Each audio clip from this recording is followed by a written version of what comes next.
Welcome in everyone to Flyover Footy. My name is Matt Baker. Thank you for joining us on this live stream. Coming at you Thursday around 7 o'clock. It's a flyover happy hour of sorts. I mean, let's call it flyover happy hour. We've got a full preview of LAFC coming. We have some sporting director talk that we're going to have in a little bit. So as everyone's joining the live stream, and if you're watching later on, I'm going to get going, kind of easing us into this episode by looking at some stats. Just random stats that we're just going to look at while everybody kind of gets their feet wet. So if you're not into looking at the stats, feel free to skip ahead if you're watching this later. We're going to take a look at some Major League Soccer stats up until now, individual players, highlighting some specific things, how well some of our players are performing, some of our DPs and otherwise. So just looking at random things, first thing I look at, I see Marcel Hartl. Marcel Hartl is 7th in the entirety of Major League Soccer in expected assisted goals. Not surprising to anybody who watches him play. That's a massive piece of his game, facilitating for others, creating for our team. You can see that he has 14.5 non-penalty expected goals plus assisted goals on the season. Good for 20th in all of Major League Soccer in his expected goal contributions of sorts. You see Klaus not too far behind him. Klaus is the other player I wanted to focus on for obvious reasons. I think this past week, the rhetoric, the conversation around Klaus has really ratcheted up a little bit in defense of him, in support of him, and it's obvious, right? We've talked about it on Flyover a ton about the work Klaus does on and off the ball, on offense and on defense, in the attack, in the press, how essentially there's nobody who can replace him.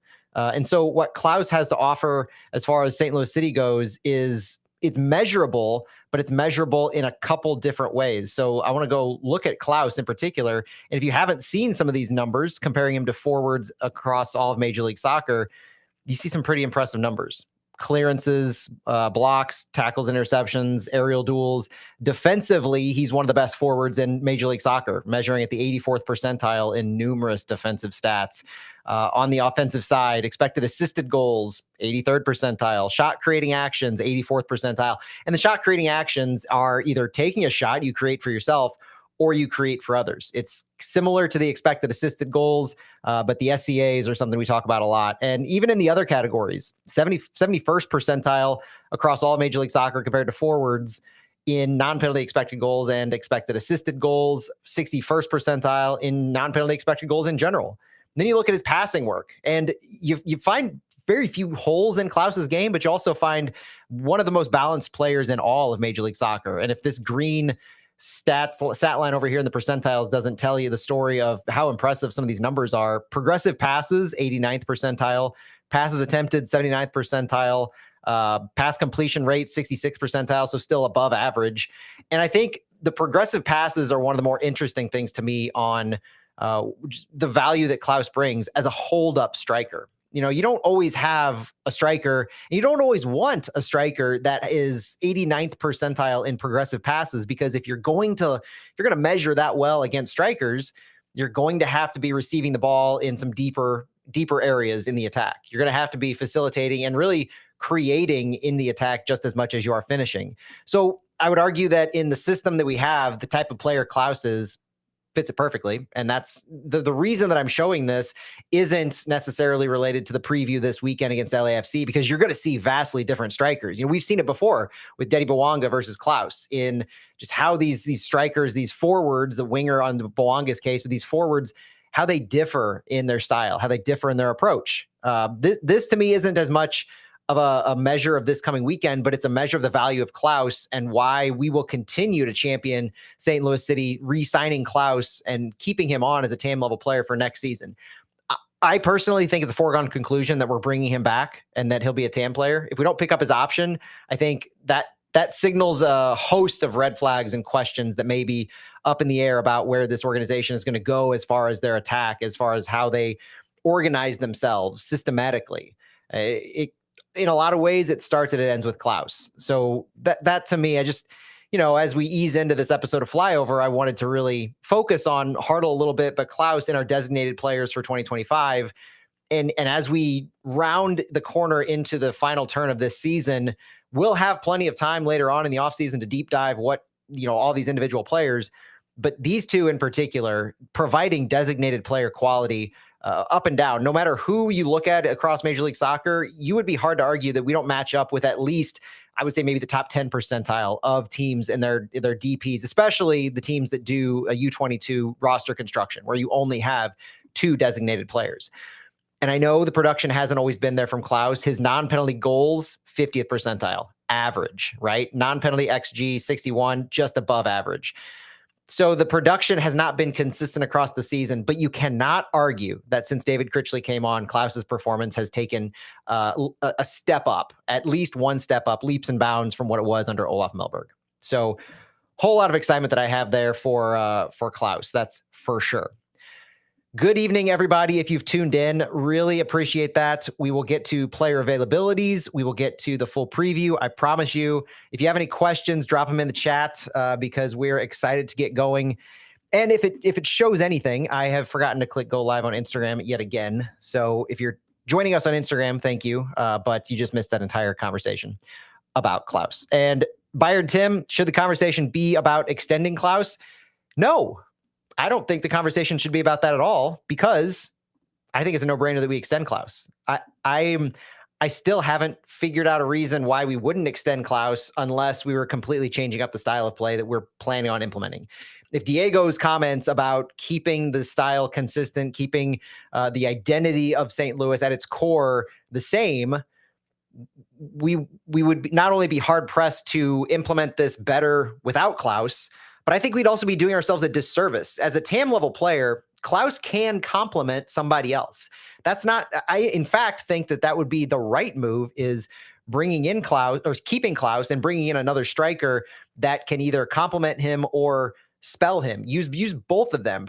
Klaus potentially be the second striker or the target striker in a 4-4-2 because you never know what the new coach is going to do, how they're going to implement this identity that St. Louis has. It might not be a tried and true 4-2-3-1 like David Critchley is. So you never know. I think with the amount of TAM that we're going to be paying Klaus, I think it's well worth it. So I don't look to it as should the conversation be about extending Klaus, because to me, I don't think there's a conversation to have. I will have the conversation. I will justify it however I need to. But to me, and a lot of my other friends, Ball Watching had a great post about him. Michael, Chat City Tactics, Klaus fan. I think the consensus is pretty unanimous at this point, save maybe a Facebook post or two that you get from some knee-jerk reactions, but we'll forgive those. Unfortunately, Santi is not joining us, Luke. Santi has some Thursday commitments, I'll say that. So it's just me tonight. If you have any questions, my co-host on this show, I hear it from some of the folks I listen to on SiriusXM. My co-hosts tonight are you guys. So if you have any questions, any comments, if you want to drive the conversation at all, I'm happy to pivot from any questions or anything, comments you want to put in the chat. So if you're listening to this afterwards, you can blame these guys as much as you can blame me. But let's get started with the actual pod. We've got a lot to dig into. I'm going to spend the first half of the pod or so talking about some of our sporting director rumors, the individual people, but also kind of what my thought process is around what we should be caring about when these rumors come out, and what I'm most excited to see and what I'm most interested in seeing when it comes to the specific names, but also the make and model of the names, I guess, basically the resumes, what they signal for what St. Louis City is looking at, all the things that lead into that. And then we'll definitely preview LAFC. So big show, probably only a 45-minute show since it's just me, obviously, tonight. And we're bringing this to you at a special start time on Thursday evening. So excited to get going. And because it's a happy hour for Flyover Footy, we're going to do this instead of the wind down. So cheers and thanks for joining me.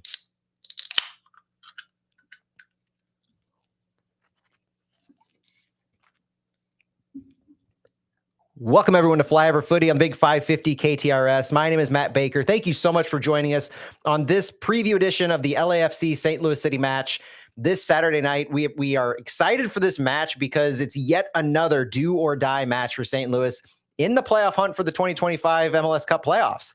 It is match day 32, and we are still able to talk about that. if you listen to Soccer in the Lou on the Big 550 KTRS on Tuesday night, you heard my opinion on why this is still a valid conversation and what I'm excited about in having this playoff quote unquote conversation. And it doesn't have anything to do with actually making the playoffs. I'm not an optimist to the point where I'm delusional. I fully understand that not only are the odds stacked against us, but they are nigh impossible. And we'll get into what those probabilities are going to be in just a little bit. But the point to me and why this is exciting to still talk about St. Louis going in the next few matches is because the longer you stave off the elimination, the better you overall feel about how this season progressed and ended. And it creates a vastly different narrative for David Critchley, for the players. And it's honestly probably earning some players jobs for next year. They're still performing because they're trialing themselves for those contract options that we've been talking about. So there's a lot of reason that we should be caring about our players in addition to just them being our hometown club. But one of the big things that's going to happen this offseason is we will be hiring a new sporting director. And if you've been paying attention to social media this week, you know that 3 names have surfaced as targets for St. Louis City, rumored targets at the very least. There is Lee Dykes, the 41-year-old Englishman who's currently the technical director at Brentford FC. Corey Ray, the 40-year-old Canadian, I think, with a lot of MLS experience, who is currently unemployed.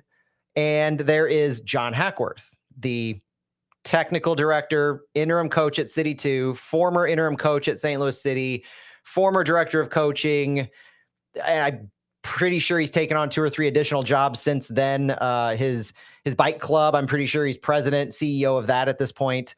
But let's talk about these guys. Let's talk about the men themselves, and let's talk about what they mean and the fact that these 3 names have surfaced as rumored candidates for and rumored targets for the St. Louis City position. Let's start with Brentford technical director Lee Dykes. Pete O'Rourke over on X and Twitter, a correspondent for Footy Insider 24/7, was the first to report that the Brentford technical director Lee Dykes is on the short list for the sporting director role at MLS side St. Louis City SC. So who is Lee Dykes? Well, quick resume, quick history lesson on Lee Dykes. Lee Dykes started off as a youth coach for Rotherham from 2007 to 2011. He was a scout for Crawley Town. Now, this is all in England, by the way. He was a scout for Crawley Town, for Notts County, and for Oldham Athletic from 2011 to 2014, before being hired as Carlisle United's chief scout from 2014 to 2016. He was promoted to an assistant manager there in 2016. He left Carlisle in 2018 for Bury in the EFL League 2, the 4th division in England, if you're not familiar, to be their sporting director. And then after a year of that, and we'll get to Bury in just a second, but after a year of being their sporting director, he joined Brentford, who was in the EFL Championship, I believe, at the time. In 2019, this is as head of scouting for Brentford. That's where he was brought in. And then fast forward 3 years later to July of 2022, he was promoted to be their technical director, their number 2 man in the sporting department. Lee Dykes has an interesting history. I'll cite an article over in The Athletic from a few years ago when I believe he was their chief scout at the time. And it talked about what his philosophy was as scout, as a figure in football for Brentford. And there was a quote from Lee Dykes saying, quote, "I built my own algorithm at Carlisle." Brentford's application of this is what attracted Lee Dykes to them and them to him. So it was kind of a match made in heaven based on the algorithm that Lee Dykes developed for scouting. So notable, Lee Dykes was there when Brentford was promoted, talked about the scouting department, massive togetherness that got him promoted. While he was with Bury in the EFL League 2, Bury was expelled from the EFL when Lee Dykes was the sporting director. Before that, it was the Carlisle experience, but leading up to that, the expelling, and I'm not going to go into the details on all of that, but you're more than welcome to look into Bury being expelled. And Lee Dykes was 36 when he was the sporting director when that happened. So fast forward to him being at Brentford, and he has positions as their chief scout, as technical director, head of scouting rather, and then as technical director. While he was technical director, he gave an interview that was on BBC Sport, and it talked about his scouting, his approach. And he said that they had a data coverage of over 85,000 players.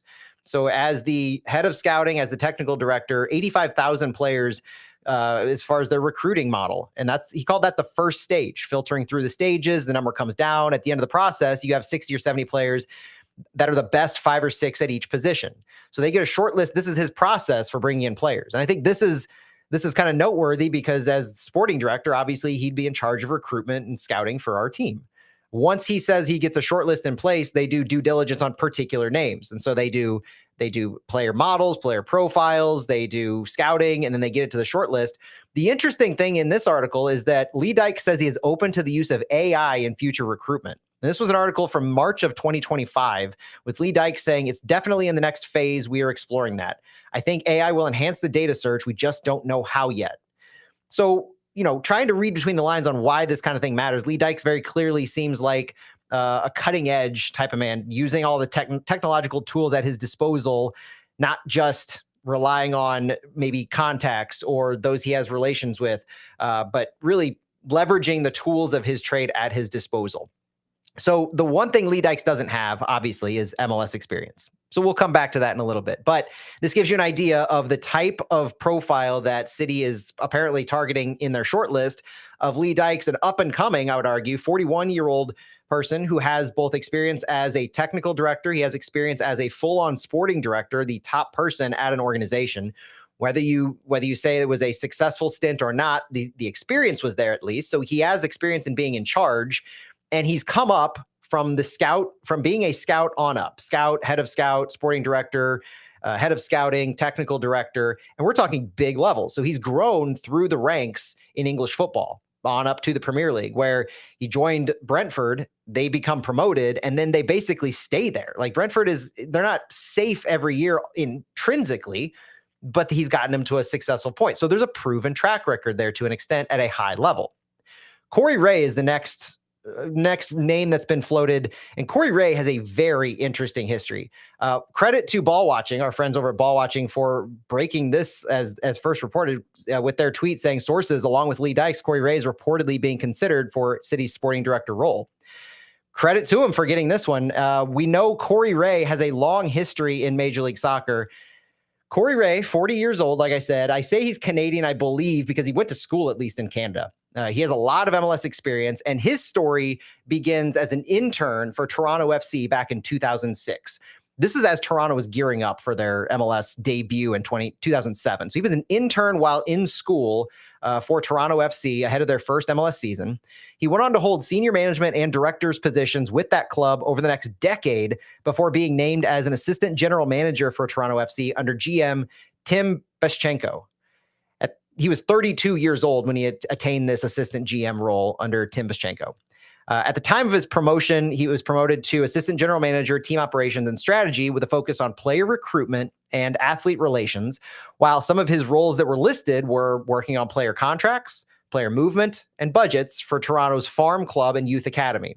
So assistant general manager, yes, but focusing on the farm club and the youth academy. Corey Ray left Toronto in 2020 to join the Columbus Crew as an assistant GM under that same general manager who hired him in Toronto, Tim Beschenko.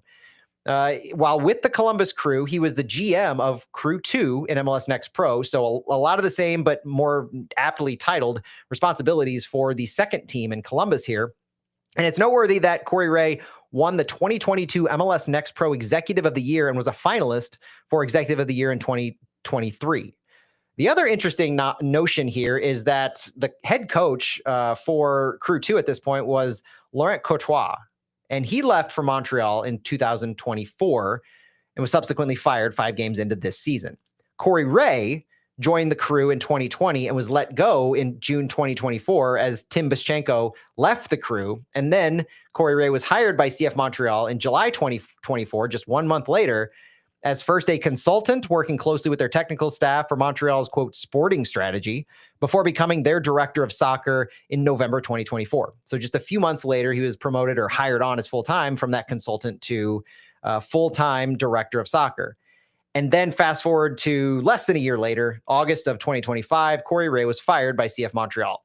Now, this is where the story starts to get a little unfavorable for St. Louis because of this firing. So his history is very fascinating in that he was hired in both of his positions that he had success, Toronto and Columbus, by the same general manager, Tim Bischenko. This has some layers to it in the fact that Montreal let him go, but to his credit, Montreal let him go and they replaced him with family members of the ownership, the directors of the board type of thing, the Saputo family. Owners of the club took over the sporting department. I kind of want to overlook that to an extent, but he didn't have a successful tenure, I think, with CF Montreal. That definitely reflects poorly on him. But my thoughts on this one are Corey Ray was the MLS Next Pro Executive of the Year in 2022, but he hasn't done much. He definitely hasn't found success without Tim Bischenko, at least him going to bat for him. And yeah, I know I'm probably butchering the name, Bashbedchenko. I'll get it one of these days. But it's an important name to remember because he gave Corey Ray both of his opportunities. And when Bashbedchenko left Toronto, Corey Ray was let go. When Bashbedchenko left Columbus, Corey Ray was let go. It's tough to see him standing on his own two legs at this point. And especially because he has a management background with more of a strategic mindset, but no real experience at a level like City's sporting director and no background of success in running a department. He's gotten from assistant GM to assistant GM, even though he's been given responsibility over the third tier team in town in the Crew 2 and in Toronto's farm system. So this one, I don't know. This one doesn't fill me with all the confidence in the world, despite the fact that Corey Ray might have the MLS experience that you may be searching for. It's just the proven success or even existing at that level of sporting director. This one, and I know you might not like to hear this, but this very much feels like Olaf Melberg as head coach, where you can point to success at a certain level, but regardless of whether the team would be willing to call it an experiment, which they didn't for Olaf, but we know that it was, you're taking a chance on Corey Ray if that's your hire. And that's my opinion. I haven't fact checked this with Santi, Phil, or Stu, so this is me going out on a limb, but based on these facts and based on this history, Corey Ray is an experiment. John Hackworth is the third option or third name that's been tossed out. And I laugh because Hack's the known commodity, but does that make him the right choice or does it just make him the easy choice? Hack is a very fan-friendly person. The fans love him for good reason for all the work that he's put into this club over the past few years. We're talking Lutz level work, but almost a Swiss Army knife version of that, where he's willing to take on any role at any time and really carry that baton, carry that torch and make it successful. If you're not familiar with the history of John Hackworth, here it is, because if you're going to hire somebody in as a sporting director, you need to know their resume, and it matters just as much as it does for guys across the pond like Dykes, guys like Corey Ray who have their MLS experience. Hackworth, here you go, really quick. Appointed to the U.S. Youth National Team's U17 as head coach by Bruce Arena. He joined Bob Bradley's staff as an assistant in 2007 U17 World Cup until he joined the Philadelphia Union staff in 2009. He became the Union's interim head coach in 2012, got the permanent job in August 2012, but was fired in June of 2014. Hack was hired as the U15 U.S. Youth National Team head coach under Jurgen Klinsmann, along with assisting on the Olympic team staff, and was then reappointed to the U17s in 2015 for the 2017 U17 World Cup, and was an assistant on the U.S. men's national team staff from 2017 to 2018. In 2018, he joined Louisville City as their head coach in USL Championship until April 2021. So he had 3 years here. He'd won the league in 2018, taken him to the finals in 2019, and had the league's best record in 2020. We're talking a proven track record as a head coach, obviously. 6 months after being fired from Louisville City, he was hired as the director of coaching for St. Louis City in October 2021. And we know the rest. He coached City 2 in 2022. He returned to the director of coaching after 22, was promoted ahead of the 2024 season to technical director, took the interim City gig halfway through the 2024 season, returned to his technical director roles in full, and most recently took on interim City 2 duties from David Critchley while he's still performing those technical director duties, all the while during these interim coaching stints. And now he's performing sporting director duties with Diego Gigliani as well.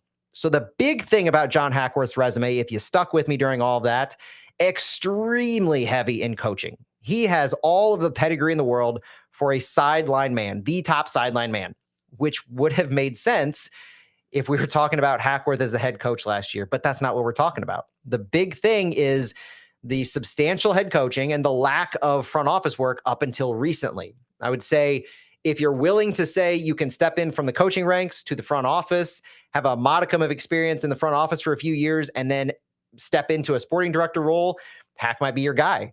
But you look at the success or lack thereof that St. Louis has had in their roster build over the past few years and how that's translated to on-field success, as well as what Hackworth's coaching role was last season.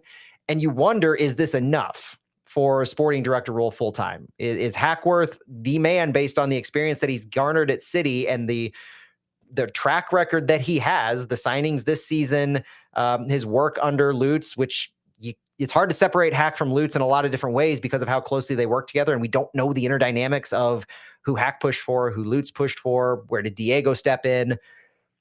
Honestly, guys, the takeaway from all of these three, and I'm not here to make a case for any one person or another. I'm looking at the resumes. I'm looking in confidence in a type of hire here. If I were to look at all three, I'd go with Lee Dykes, at least that pedigree of a person. I like Corey Ray's MLS experience. I like John Hackworth for a lot of different reasons, including his City connection. But I want someone with front office experience. I want someone with front office experience and the depth of experience and knowledge that a Lee Dykes type person brings to the table, and ideally more. His one lacking area is MLS experience. So that becomes my only concern. If we're looking at the pedigrees and the profiles of these three different folks, being able to maximize our roster build pursuant to the MLS roster rules themselves is just as important as anything else. And we saw the downfall of that in multiple different ways from Lutz Pfannenstiel's era. I could point to a lot of things offhand. I'm going to save that for later. But if you've listened to me long enough, you know I've had my gripes with how we've maximized or minimized our effective use of the MLS roster rules. So my one takeaway here after all this is there's no ideal candidate among these three. Each one misses on at least one of the two most important aspects of a sporting director for us, in my opinion: MLS roster rule experience and front office leadership with proven success. If we don't have a hire with MLS experience, we need a Jonah Hill type person from the movie Moneyball, if you remember that, who's in the front office. He knows the nitty gritty. He can guide the front office and the sporting director through these nuances, offer advice in how to navigate the roster rules regularly. And this is kind of, to me, what fans really deserve. They deserve to not just have that aspect of it, but also to have the knowledge that someone like that is in the room with that level of expertise if the sporting director isn't hired who has that already. Hackworth, heck, with Lee Dykes as sporting director, Corey Ray as another assistant GM type person, and Hack as a technical director, you put all three of these in one room in the front office, there's your ideal front office. Lee Dykes, sporting director, Corey Ray as an assistant GM, and John Hackworth as a technical director. Boom, we're done. Let's go. Tongue in cheek, I know, obviously, but interested to hear what y'all think about that.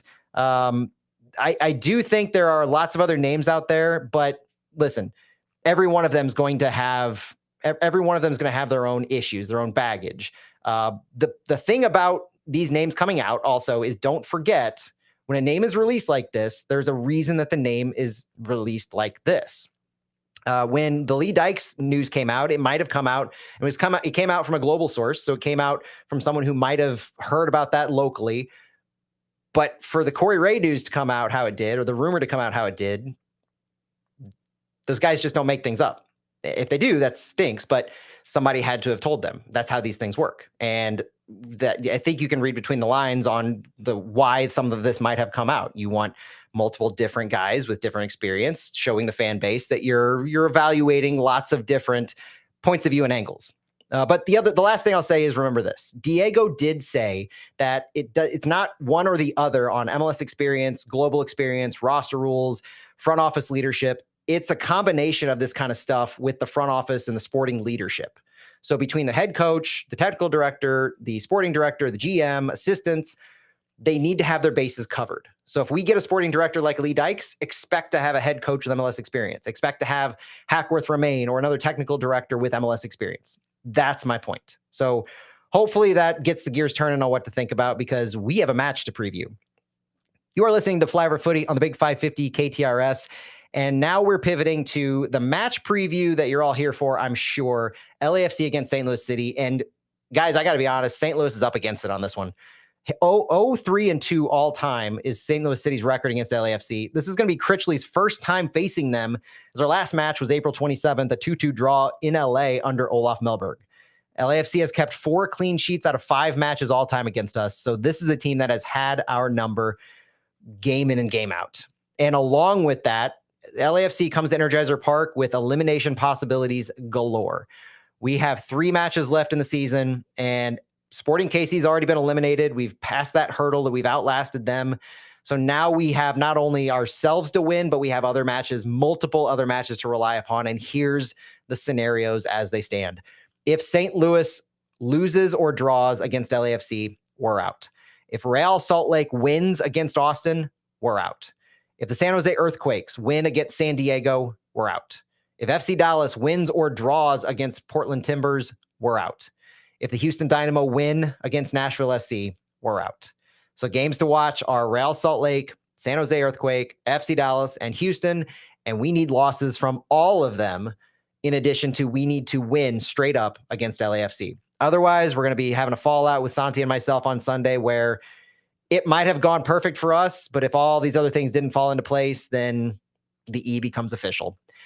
But looking at this LAFC team, because holy cow, is this a different LAFC team than what we played in April? They are 4th in the West. They have a 14-7-8 record with 50 points in 29 matches, 57 goals scored, 37 goals against. That's good for a plus 20 goal differential. They are 5-3-6 on the road, so they have a good road record. Their last 3 matches, and they're on a 3-match winning streak. There's no way to sugarcoat this. 4-1 win against RSL, 4-1 win against RSL. And no, I'm not skipping and stuttering and repeating myself. They played RSL twice in the past week and beat them both 4-1 both times. 4-2 win against San Jose was before that. And some of the big takeaways from this LAFC team is that they have the 2nd highest goal differential in all of Major League Soccer to the Vancouver Whitecaps. They lost 4 of their first 7 matches this year, so that kind of explains why they're only in 4th. But since April 12th, they're on an 11-3-8 run. That's 11 wins, 3 losses, and 8 draws since April 12th. Their breakout run here since mid-August, 4-1-1, while clinching the playoffs, their 2 4-1 road wins against RSL have come with multiple players having hat tricks and have come with the most dynamic player that Major League Soccer has seen in quite some time joining the ranks. More on him in just a second. But the health and availability for LAFC isn't bad, at least recently. They're out 2 of their center backs. They're out Aaron Long. They're out Igor Jesus. They're out Lorenzo Deliavalle. They're out. They questionable for Nathan Ordaz, a backup forward, but they're not overly injured. Aaron Long, the center backs are basically the biggest issue. But center backs don't matter when the biggest storyline for you is the arrival of quite possibly the most famous player to have entered Major League Soccer since Lionel Messi, and possibly even more, depending on where you are, because I hear that Son Heung-min's jersey sales have topped all of Major League Soccer. And that's the story, the arrival and success of Son Heung-min. Tottenham Hotspur legend, 33 years old right now, a forward who has already notched 5 goals and 1 assist in his 3 matches since the international break. 6 goals and 2 assists in his 7 total games for LAFC. But since coming back from the international break, that same one that Sangbin was at, Son Heung-min has been on fire. And for those unfamiliar, Son has a ridiculously good history with Tottenham. We're talking 4 20-plus goal seasons, double-digit goals in all 10 of his seasons with them, and double-digit assists in 5 of 8 seasons. Dude has been just a consistent beast for Tottenham, and he has brought the fire to LAFC, and they've really picked it up a notch with Denny Bouanga and Son. They've been borderline unstoppable, and they're fighting for home field advantage at this point. That's what's on the line for LAFC with these next few matches. They have a couple matches in hand. They've only played 29 because of the fixture congestions, all of the different tournaments that they've been a part of. And so they have games in hand. So they're fighting for home field. We are going to see a strong LAFC team. There is no rotation because they're currently in 4th. And the last storyline to follow is, don't forget, Steve Cherundolo, their head coach and perennially winning head coach at that, is stepping down after this season for family reasons to return to Germany with his family. He's looking to go out on a high note. So this team has a lot to play for, and they're in the form that makes them the most dangerous team in Major League Soccer at this point, in my opinion. On the St. Louis side, we're 13th in the West. So hey, we climbed. SKC fell below us. We climbed them. We have a 7-17-7 record with 28 points in 31 matches, 39 goals scored, 52 goals against, and a minus 13 goal differential. We have a 4-6-5 home record, and we are 4-9-2 under David Critchley. Last 3 matches, though. I mean, if you're talking LAFC on a hot streak, St. Louis is on the hottest streak we've been on since possibly the beginning of 2023. Now, that's not saying much, but it's something, and it's a 3-match unbeaten streak. We have a 3-1 win against San Jose, a 2-0 win against CF Montreal, both on the road, and a 1-1 draw against FC Dallas, which Yeah, we got a point there, but that was a difficult one to digest. Some of the trends that we're following for St. Louis is that Critchley is on that 3-match unbeaten streak, the first for City since their 4 matches of the year going unbeaten this year. City has equaled their best run of form regarding goal differentials since the beginning of 2025, talking about 6 goals scored, 2 goals against, and a +4 overall goal differential. And that's included their first clean sheet under David Critchley. Critchley is starting to achieve the balance that we've wanted to see, but you do have to realize the glass half fullness of this and say that it's against the current 9th place and 12th place teams in the West, and then against the last place team in the East. So there's a step up in competition level that's coming with this LAFC team. Now, something you've probably all been waiting to hear, the player availability news that for this coming weekend. Cedric Toyshirt is still on the team. That's good. He doesn't get talked about anymore right now. I think the club has quietly shut him down. That's just my personal opinion. Haven't talked to anybody about that, but it's hard not to read between the lines. I even go back to when we signed McSorley, as I think that it was a reason why McSorley was signed, because Toyshirt's just not an option. Who is an option, though? Falou Fall and Sangbin Zhang. Both were back all week and will be available for selection Saturday per David Critchley. On the negative side, though, Henry Kessler and Chris Durkin. Henry Kessler has missed training with a lower body injury on Tuesday again after missing last week. But Tuesday, David Critchley said he expected him back Wednesday and available for the game Saturday. But then fast forward to Thursday, and he wasn't at training again. And Critchley said they were monitoring him and still kind of optimistic to see him on Saturday, hoping for him to return to training on Friday. So if you're listening to this live, cross your fingers. If you're listening to this on Friday or Saturday, check our socials for more information on that. Chris Durkin also was not at training on Tuesday. At the time, it was said to be maintenance, along with Roman Berkey, who was given the day off, and Conrad Vollum on Tuesday. But Durkin was the only one of those 3 still out on Thursday. And Critchley said on Thursday that along with Henry Kessler, they're monitoring Durkin, hoping to get both of them, Kessler and Durkin, back into training on Friday for them to be available on Saturday. But man, that's a lot of missed time for both of those players during this week for them to be available, much less candidates to start. So burying the lead, my starting 11 does not have either of them in there, just trying to get out in front of that one. Now, City's biggest storyline going on is that under David Critchley, like I said, City's beaten San Jose twice, 11th place currently. They've beaten Portland, 7th place, Nashville, 7th place, CF Montreal, 15th place, and they've drawn the LA Galaxy in 15th place, and FC Dallas currently in 9th place. So LAFC poses by far the biggest test of their current run, of David Critchley's tenure, of clubs that he's won or drawn against.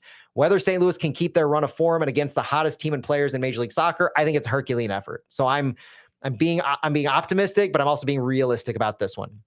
City has had some goal-scoring firepower to build off of in those last 3, though. So we've had Klaus with 2 assists, Hartl with 2 goals and an assist, and yeah, Brendan McSorley, we're still talking about him. 2 goals and 1 assist last week. So, the chances being taken by City players, namely Conrad Vollum and Brendan McSorley recently. I mean, these are stories to follow. These guys Brendan McSorley's taken the chance and really run with it and found success initially. We have to see if that success can be sustained, which is the biggest thing for Brendan McSorley. But the Conrad Vollum story is a lot more straightforward now. Conrad Vollum is our right back. With Chris Durkin possibly missing, I would be shocked if after everything that we've seen over the past handful of weeks, that Conrad Vollum, what he said, he talked to Critchley and said, right back is your spot. We need to find you consistency. For him to all of a sudden move him back to central midfield, I would struggle understanding that when you have a guy like Alfredo Morales or even Tomas Ostrak who can play that central midfield role. Conrad Vollum, right back, and the way he's been playing right back is quality. But I do have one potential problem with Conrad Vollum at right back that we'll talk about in a little bit. Let's get into the battle of the game. This is my thing to watch for this game. It's Sangbin Zhang against Song Hyung-min.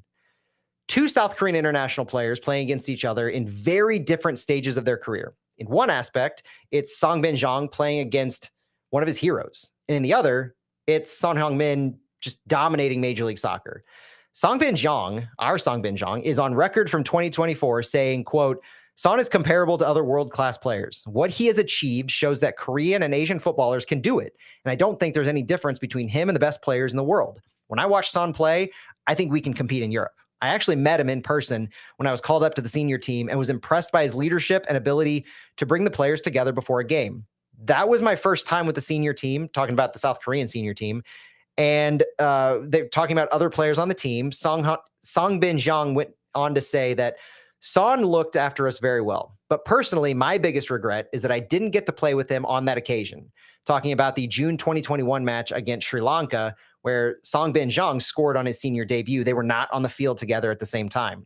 That looks to change this week. So this match is huge for Sangbin. And I feel for the guy. I love this story where you get to play with your heroes, one of your heroes, and what that can mean to showcase your talent, because you're going to get amped up for this. So I look forward to Sangbin being in the starting lineup. I look for him to have the success that we all want him to have. And man, would it just mean a lot, I know, for him to have success, knowing that one of his heroes is on the other side of the pitch. That would just be fantastic. Let's talk for a minute about this LAFC side. You're listening to Flyover Footy on the Big 550 KTRS. Key players for LAFC. It used to start and stop with Denny Bawanga. Now it starts with Denny Bawanga and it stops with Song Hyung-min. But with Denny Bawanga, man, we know what we're getting because he's torched St. Louis so many times. A wide forward, goal-scoring machine. This year, he's tied for the MLS lead in goals scored with Lionel Messi. Well, he was tied. I think that might be outdated since they played midweek. 6 assists, 9 goals since August 9th alone. He's the first MLS player with 3 straight 20-goal seasons. He had 20 goals in 2023, 21 in 2024, and I think at last check he had 22. He also had both goals against St. Louis in their April 2025 matchup, the lone goal in their October 2024 matchup, and both goals against St. Louis in their May 2024 matchup. So in the last 3, he scored 5 goals. Denny Bawanga has our number. So stopping him, isolating him, and extinguishing him is the goal of the game, in my opinion.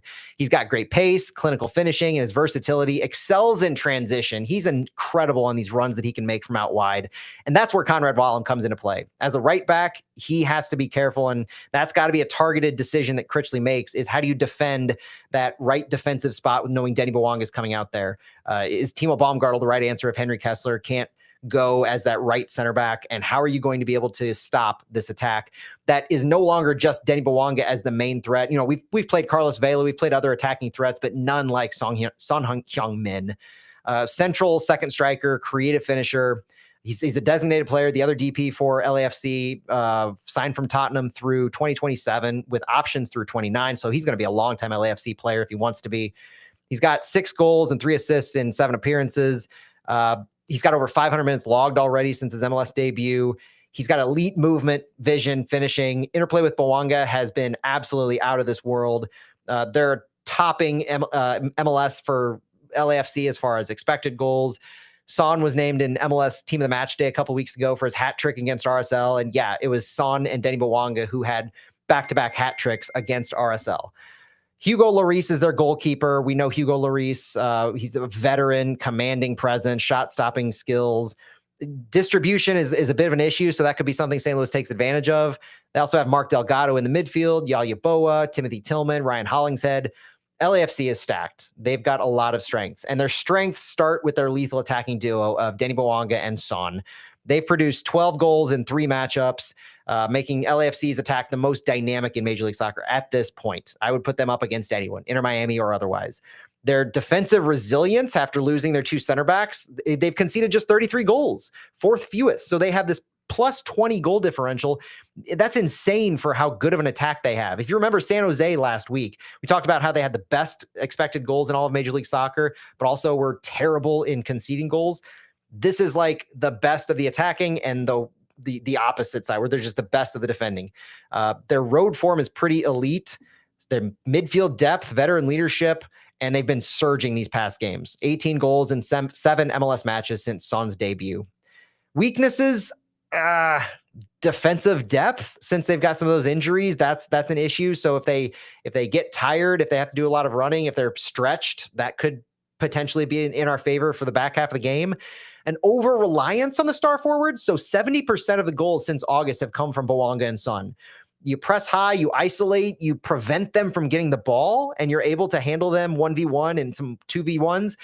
The blueprint for success could potentially be there, but no team has really cracked the code yet. And that's what St. Louis is going to be tasked with, is using their press to try and isolate the ball in areas where Son and Bawanga they don't have the opportunity to get the ball and score. Tactical rigidity is another kind of issue for LAFC where they're pretty direct in their counterattacking. They're inefficient if you can possess the ball well. So there are ways to beat them because of how they stick to themselves a lot. And like I mentioned, Hugo Lloris is not that great of a distributor. He is not a Roman Berkey, even though he's great at shot stopping. So if you can force him to make some errant passes or force him to get outside of himself, that's an opportunity to create some quick turnovers and go direct to goal. LAFC also had an early exit from Leagues Cup, so they've had a lot of matches, fixture congestion. The reason they've only played 29 matches when we've played 31, recent fixture congestion with Leagues Cup.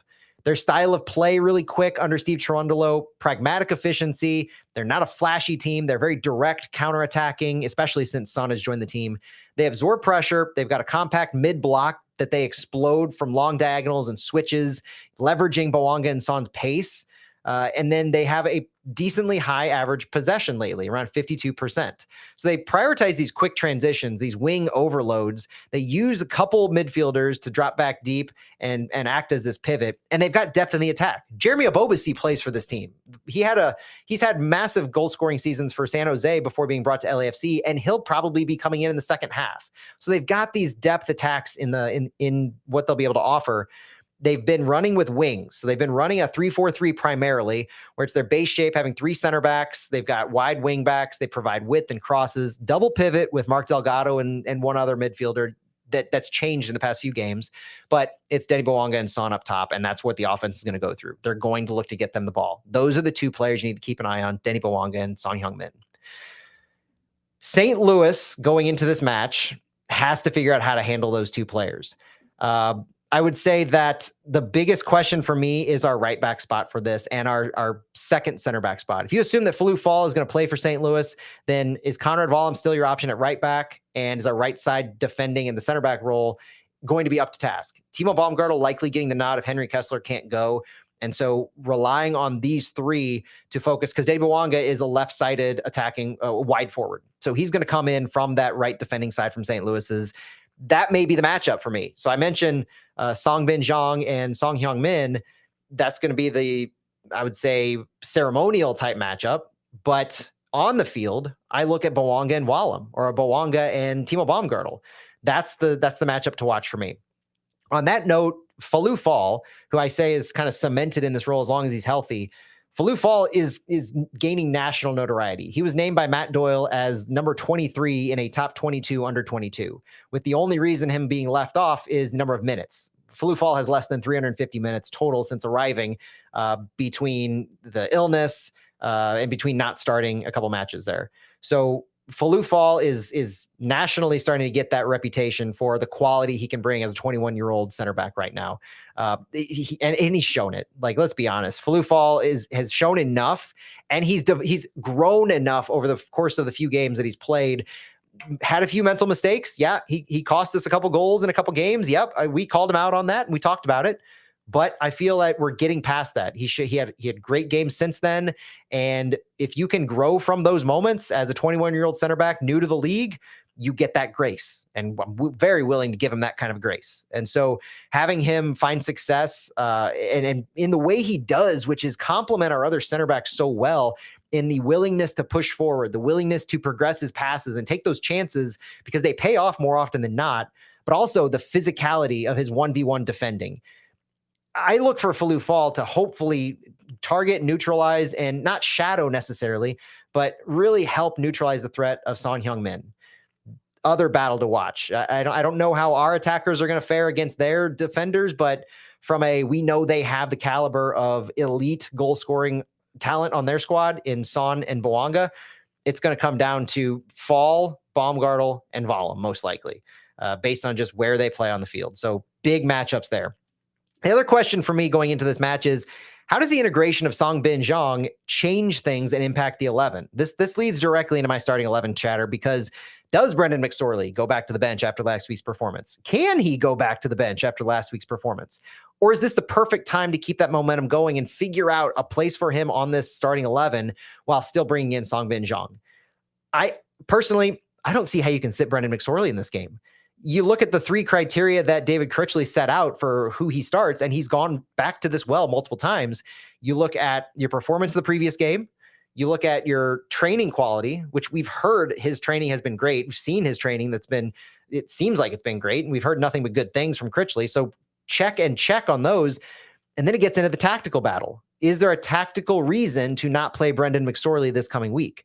And if so, you're looking at options like Celio Pompeu, Tomas Ostrak, or Simon Betcher, most likely. Because here's my starting 11. Here's my predicted starting 11 for this week. I have Roman Berkey in net. I have Devin Padelford at left back, Falou Fall and Timo Baumgartel my center backs, and Conrad Wall my right back. Central midfield, I've got Alfredo Morales and Edu Leuven. And in my attack, I've got Brendan McSorley, Marcel Hartl, Sangbin Zhang, and Klaus. I can't take Brendan McSorley out. We've wanted Critchley to play the kids, mostly meaning Makai Joyner, but you don't sit a player after he has the performance that McSorley had last week. You reward a player who had that kind of a performance. And this is McSorley's opportunity. Put him up against the best in the league. Put him up against this kind of caliber opponent at home like this, and let the kid cook. That's all I have to say about Brendan McSorley, because he's earned it. Sangbin Zhang, you don't keep him on the bench. He's healthy. He's back. He's fit. You have to slide him right back in. There's no other option. He brings that dynamic forward movement and speed and quality on the ball on the right side that, just like Klaus and the roles and what he offers our team, there's no substituting what Sangbin can offer. So you have McSorley, whether it's on the left side or a second striker, you have Hartl as the 10 and Sangbin as your wide right midfielder. Boom, let's go. I think that creates a lot of interesting movement against a wingback system that that LAFC will be employing. So with that said, my score prediction is going to remain optimistic. We're sticking with it, and we're going with a 3-2 victory for St. Louis. We'll do our part to keep our playoff hopes alive. As much as it may be a screaming against the wind on this one, I've got the good vibes. It's been a good week of training from St. Louis. A lot of positivity after the past 3 games. It will be a Herculean task against this team in the form they're in. I'm not oblivious to that, but I also believe in my team. And I think that, this is an opportunity that I'm hoping they rise to the occasion for. So I'm excited to see it happen. Thank you so much for joining me on this edition of Flyover Footy. Really appreciate you. Enjoy the game. We'll be back on Fallout this Sunday with Santi and myself to recap whatever happens in this LAFC St. Louis game. Hope you enjoyed this show. Thank you, and we'll talk to you later. All right, for everyone on the live stream, I definitely flew by and did not get to any questions. So I'm going to run back through the chat right now and see what y'all have been talking about, and if there's anything to chat about post-pod, because that was the KTRS pod, and I don't have a whole lot prepped for a wind down. So cheers for joining me, and let's see what you guys had to offer. Luke Jacob, what's your take on Akil Watts? He was playing every game with Melberg and now isn't even on the bench. He is still 7th on the team in minutes. Oh, that middle part of that says it all to me. Playing every game with Olaf Melberg.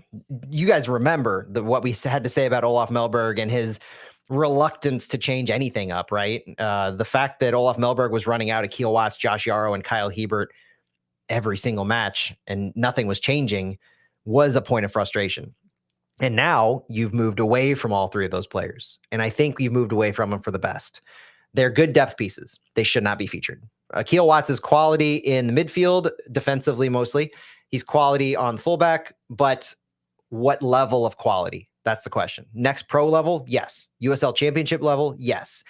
Squad rotation MLS level? I think he's proven that. But at the same time, I don't think he's proven capable of being that every single match player. And so the difference, though, is I think what you're probably getting at, Luke, is the fact that he's been relegated entirely. We're not even talking about a squad rotation player anymore. That's notable, and it's happened to Kyle Hebert as well. It's happened to Josh Yarrow.